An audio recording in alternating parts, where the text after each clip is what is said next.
I wasn't looking for anything when I found it. The attic was just supposed to be storage. Boxes of tangled Christmas lights, old coats that smelled faintly of mothballs, stacks of books we hadn't touched in years. It was a Saturday afternoon, warm and golden outside, but up here the air was stale and heavy. Dust floated in the single beam of light from the tiny circular window, turning in slow spirals like snow. The floorboards creaked under my knees as I moved boxes, looking for an old photo album my mom had asked me about. And then I saw it.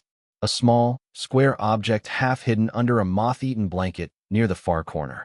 I brushed the blanket aside, coughing at the dust, and there it was, an old tape recorder. Not a plastic modern one, but a heavy, metal-bodied machine with chrome edges dulled by time. The brand name was faded, but the play, stop, and record buttons were still visible, their white paint chipped away by years of use. For a second I just stared at it, wondering why it felt so out of place. We'd lived in this house for 6 years. I'd been in the attic before. I would have seen this thing, wouldn't I? I picked it up, feeling the weight of it in my hand, and saw that a cassette was already inside. The label on the cassette was yellowed, curling at the edges, and written across it in blue pen, shaky, messy handwriting, were the words. "Play me at night." A chill ran down my spine so fast I almost dropped it. It felt like finding a note left just for me, even though this thing had probably been here for decades. I laughed nervously, because what else do you do when you're alone in a dusty attic and holding a mystery object that seems designed to creep you out? I took it downstairs anyway. By the time I was in the kitchen, the sun had dipped low, throwing long orange shadows through the windows. I set the recorder on the table and brushed it off with an old rag, coughing as more dust came loose. The buttons clicked when I pressed them, not electronic beeps, but the satisfying mechanical clunk of old tech. I pressed play. At first, nothing. Just the faint hiss of blank tape. No voices. No music. No creepy messages. I left it there and went about my evening. But that label burned in my mind. Play me at night. Like it was daring me. By the time the house was quiet, the challenge gnawed at me. I kept glancing toward the kitchen as I brushed my teeth, as if the thing might start playing on its own. Around midnight, unable to resist, I padded to the kitchen in my socks and pressed play again. At first, static. Then, a faint click, like a switch being thrown.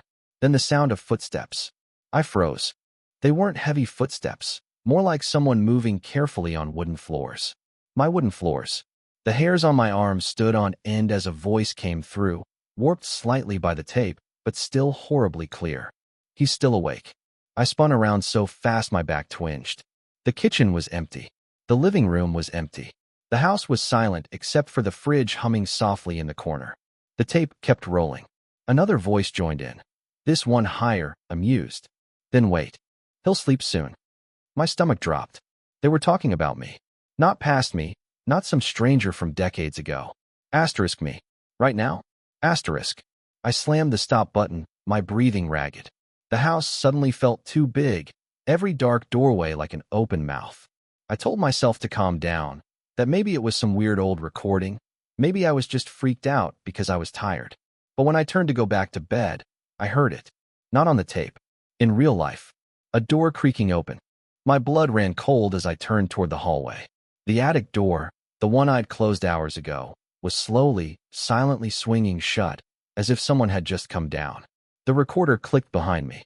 The reels started spinning again, even though I hadn't touched them. And this time, a single word came out of the speaker.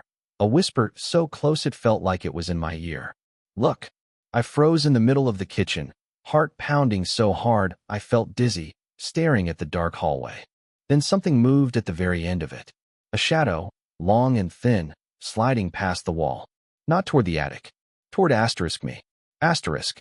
I didn't move for a full minute after the shadow slid down the hallway. My lungs burned from holding my breath. It felt like if I stayed still enough, maybe the whole house would stay still with me. Finally, I forced air into my chest and reached for the light switch. My hand was clammy against the cold plastic. Click. The hall flooded with yellow light. Empty. The attic door was shut so tight I could see the frame vibrating slightly, as if it had just finished moving. No one was there. No sound except the faint hum of the refrigerator behind me. I walked back to the kitchen slowly, every step loud against the floor. The recorder had stopped spinning, the red light glowing like an unblinking eye. I hesitated before touching it, afraid it would start on its own again. Finally, I pressed stop and ejected the tape, setting it face down on the counter as if that would silence it. I barely slept that night. I lay in bed staring at the ceiling, hearing every tick of the clock, every groan of the house. At one point, I thought I heard something move in the attic, a faint thump, then silence. I stayed frozen under the blanket until dawn. When morning came, my kitchen looked normal, bright, safe, but the tape wasn't where I'd left it. It was back inside the recorder. I know I hadn't put it there. My hands trembled as I pressed play. At first came the hiss, then the unmistakable sound of fingernails scraping down wood. Slow, deliberate. A door opening. Soft footsteps descending the stairs. Then a man's voice, calm, certain, spoke my name. He's not looking anymore. A second voice, female, chuckled softly, almost fondly. Then let's see if he's ready. Something metallic clinked on the tape, like a key turning in a lock. Then came the sound that made my stomach twist, the slow turn of a doorknob. Not the attic door this time. The door to my bedroom. I hit stop so hard the button stuck halfway down.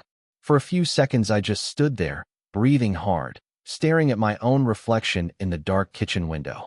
I looked pale, hollow-eyed, like someone who hadn't slept in days. Some part of me wanted to throw the recorder into the trash outside and pretend I'd never found it. But another part, the same stubborn, stupid part that made me bring it downstairs from the attic, needed to know more. That night, I went further. I set my phone up in the hallway on a chair, recording video. I put the recorder right next to my bedroom door, pressed record, and left the door cracked open just enough to see the hall. If they came back, I wanted proof. As soon as I turned off the lights, the house felt wrong. Every creak and groan sounded like footsteps.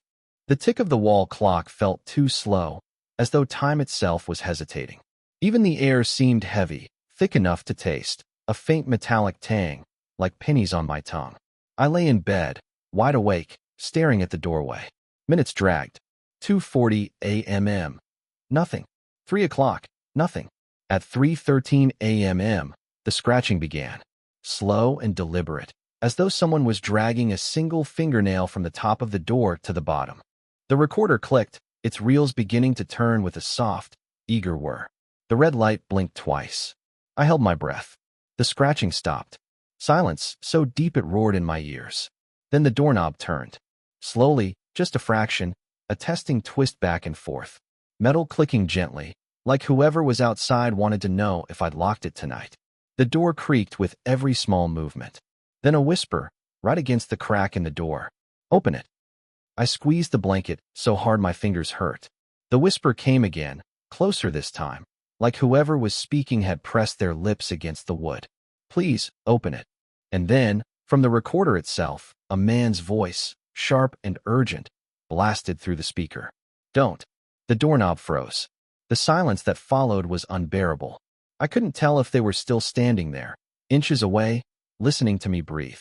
Then came the sound of nails dragging down the door again, faster this time. 3 long scratches. And then, 3 loud knocks. Measured. Slow.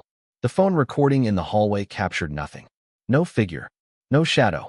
Just the sound of the knocks and the faint hiss of the tape. I sat there trembling, heart hammering, staring at the crack in the door until my eyes burned. Then, a shadow fell across the light from the hallway. Something was standing on the other side, and the recorder stopped. I don't know how long I sat there staring at the door. My heart was beating so hard it hurt, like it was trying to break through my ribs. Every creak of the house made me flinch. I thought I heard breathing on the other side. Slow, calm, patient. Maybe I imagined it. Maybe I didn't. I kept glancing at the recorder lying on the floor. Its reels were still, but it felt like it was waiting. Like it knew what was about to happen. Minutes dragged. I kept telling myself I wouldn't open the door. That I was smarter than this. That no answer was worth what might be waiting out there. But the longer I stared at that narrow crack, the more something inside me twisted. What if I never looked? What if this kept happening, night after night, until I lost my mind? By 3:20 a.m., my decision was made. I couldn't live like this anymore. I slid out of bed, my bare feet sticking slightly to the cold floor. The room felt colder than it should, like the heater had stopped working. My breath fogged faintly in the air, I swear it did. I picked up the recorder, clutching it like some kind of talisman, and crept toward the door. The doorknob was icy under my fingertips, as if someone had been holding it from the other side. I hesitated. Every muscle in my body screamed not to do this. But I twisted the knob slowly, wincing at the soft click, and opened the door. The hallway stretched out before me, dark and narrow. My phone still sat propped on the chair, its little red recording light blinking steadily. Everything was still.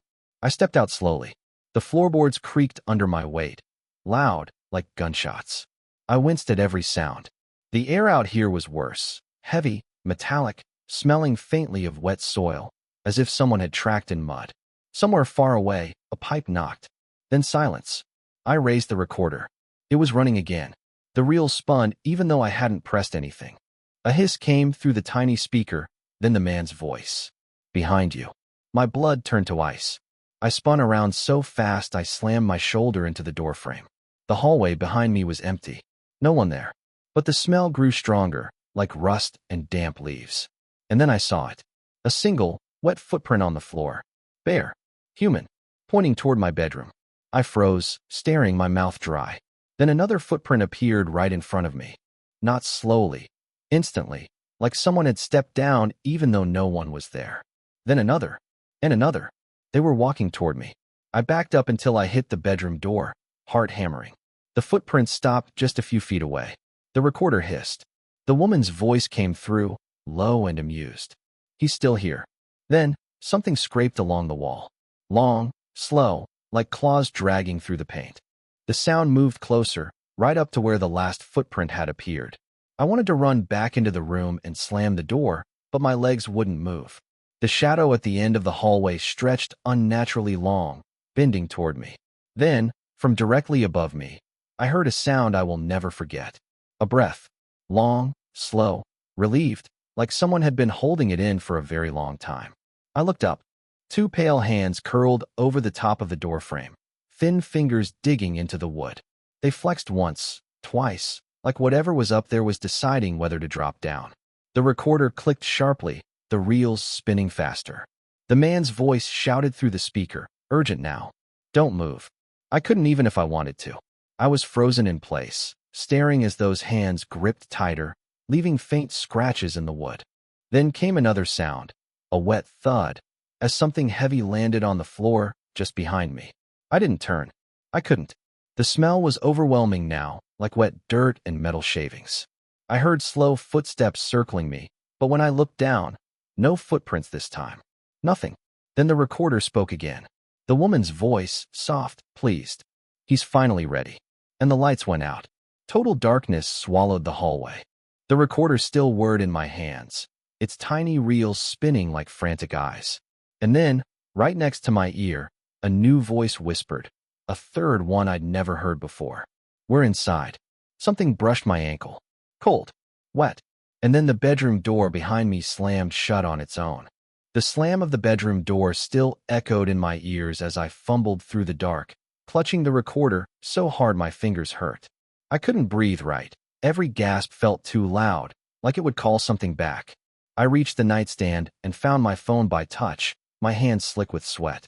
The flashlight burst to life, and for a second I just stood there, frozen in the narrow beam of light, like an animal caught in headlights. The hallway was empty. No footprints. No hands on the doorframe.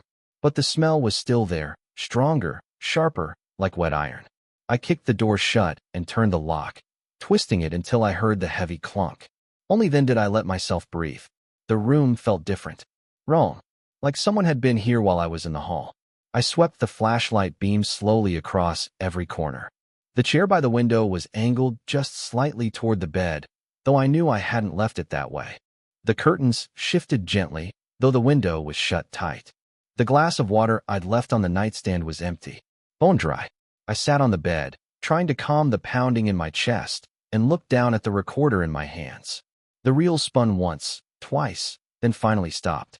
The red light blinked twice before going out. My hand hovered over play for what felt like forever. Then I pressed it. The tape hissed softly, then filled with sounds that made my skin crawl. Footsteps pacing my hallway, not hurried, but slow, patient, as though whoever it was had all night to wait for me. Something scraped along the walls. Then a faint laugh, Wet, wheezy, like it came from lungs full of water. And then the whisper. He's hiding. I stopped the tape and nearly dropped the recorder. The whisper hadn't sounded like a memory. It sounded like it had been recorded seconds ago. I turned to my phone.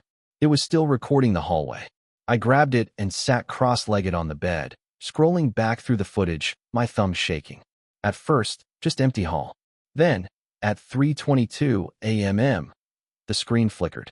For a split second, a shape appeared at the very end of the hall, tall, thin, motionless. I scrubbed back and forth, frame by frame, until I caught it in stillness. It was standing sideways against the wall. No, on the wall, its head cocked at an impossible angle. Its mouth was open in what might have been a smile, teeth too white in the darkness. Even though it was just a recording, I felt the smile aimed directly at me. I nearly threw the phone across the room. I forced myself to keep watching. 30 seconds later, the figure leaned closer to the camera without moving its legs, its face filling half the frame. Then the recording ended abruptly, like something had covered the lens. I sat there shaking, staring at the black screen until the phone went to sleep in my hands. I wanted to run. I wanted to leave the house and never come back. But something inside me, something that felt almost not mine, wanted to know what would happen next. I pressed record on the tape again, setting it gently on the floor next to the bed. The reel spun silently for a few seconds. Then came a sound I'd been dreading. 3 knocks. Slow. Measured. This time, they weren't from the hallway. They came from inside the wall, right behind my headboard. I froze, staring at the wall, as a faint scratching began, traveling downward, like claws tracing a path. Plastered dust rained softly onto the bedspread. Then silence. I crawled off the bed and crouched low, bringing the phone's light close to the baseboard. My stomach dropped. Thin, fresh cracks had appeared in the paint, as though something inside was trying to push through. And then I heard it. Not from the recorder, not from the hall, but from under the bed. A whisper. Low. Clear. Almost there. My pulse roared in my ears. The bed frame creaked, just slightly, as though something heavy was pressed flat against the floorboards, right beneath me. The recorder clicked softly, then started to play on its own. Through the hiss came the woman's voice, almost delighted. Let's see if he looks. And then, from under the bed, a single knuckle rapped the floor. Once, twice, 3 times. I dropped flat to the floor and shone my light into the darkness. 2 pale eyes reflected the beam back at me, and then they blinked. For a long time, I couldn't move. My knees pressed into the floor, my flashlight beam trembling across the shadows under the bed. Those pale eyes didn't blink again. They just stared, wide and unblinking, reflecting the light like an animal caught in headlights. I could hear my own heartbeat in my ears, so loud it drowned out every other sound. Then, very slowly, the eyes slid backward into the darkness until I couldn't see them at all. The silence that followed was worse. I stayed there on the floor, frozen, afraid to look away from the gap under the bed, afraid that if I blinked they would be right in front of my face when I opened my eyes again. The recorder clicked once. Then again. The reels began to spin, faster than before, almost buzzing. Through the hiss came a whisper, low, overlapping, as if several voices were speaking at once. Closer, closer, closer. Something scraped along the floor beneath me, dragging across the wood. The bed frame shuddered once, just enough to make the headboard knock against the wall. I scrambled backward, my spine pressing into the opposite wall, but I couldn't make myself stand. The air felt thick, syrupy, as though every breath took effort. My flashlight flickered, dimmed, then came back, barely illuminating the room. From somewhere deep inside the wall came a series of faint knocks, slow, measured, traveling from one corner to the next. Whatever it was circling me. I grabbed my phone with shaking hands and turned the camera toward the bed. The screen showed only darkness. But then, very faintly, a shape appeared. 2 thin hands gripping the underside of the mattress from below, knuckles white, as if something was pulling itself up. The mattress lifted slightly, just an inch, then dropped back down with a thud. Dust rose in the beam of the flashlight. Then the voices returned, clearer now. The man's voice. He stayed. The woman's, almost delighted. Then he can see us. And then a third voice, rougher, new. Turn around. I froze. Every muscle in my body locked. I didn't want to. Every instinct screamed not to. But I felt my head turning on its own, as though something invisible had hooked my jaw. The bedroom door was open. I was sure I had locked it. I knew I had locked it. And standing in the doorway was a figure. At first I thought it was a stranger, tall, thin, head tilted at an unnatural angle, until it stepped closer into the light. It was me. Same shirt, same messy hair, same terrified expression. But the smile was wrong. Too wide. Too many teeth showing. It tilted its head the other way, mirroring me exactly, and took another step forward. The boards creaked under its weight, the exact same sound my steps made every morning when I walked through this room. "We told you to look," it said, in my own voice but lower, distorted. "Now you can't stop." Behind me, the recorder clicked again and began to rewind. Fast, shrill, as if it was tearing the tape apart. When it started playing, it wasn't the voices from before. It was me. Breathing, whimpering, saying things I hadn't said yet. "Don't come closer," my voice on the tape begged. "Please don't come closer." But the thing in the doorway kept moving, step by slow step, until it stood just a few feet away. Its face was wrong now, stretched too long, eyes too wide, as if someone had tried to draw me from memory and gotten all the proportions slightly off. It crouched suddenly, jerky, animal-like, its head almost upside down as it looked at me. Then it said, still in my voice but almost whispering, "We're inside." Every light in the room went out at once. Total darkness swallowed everything.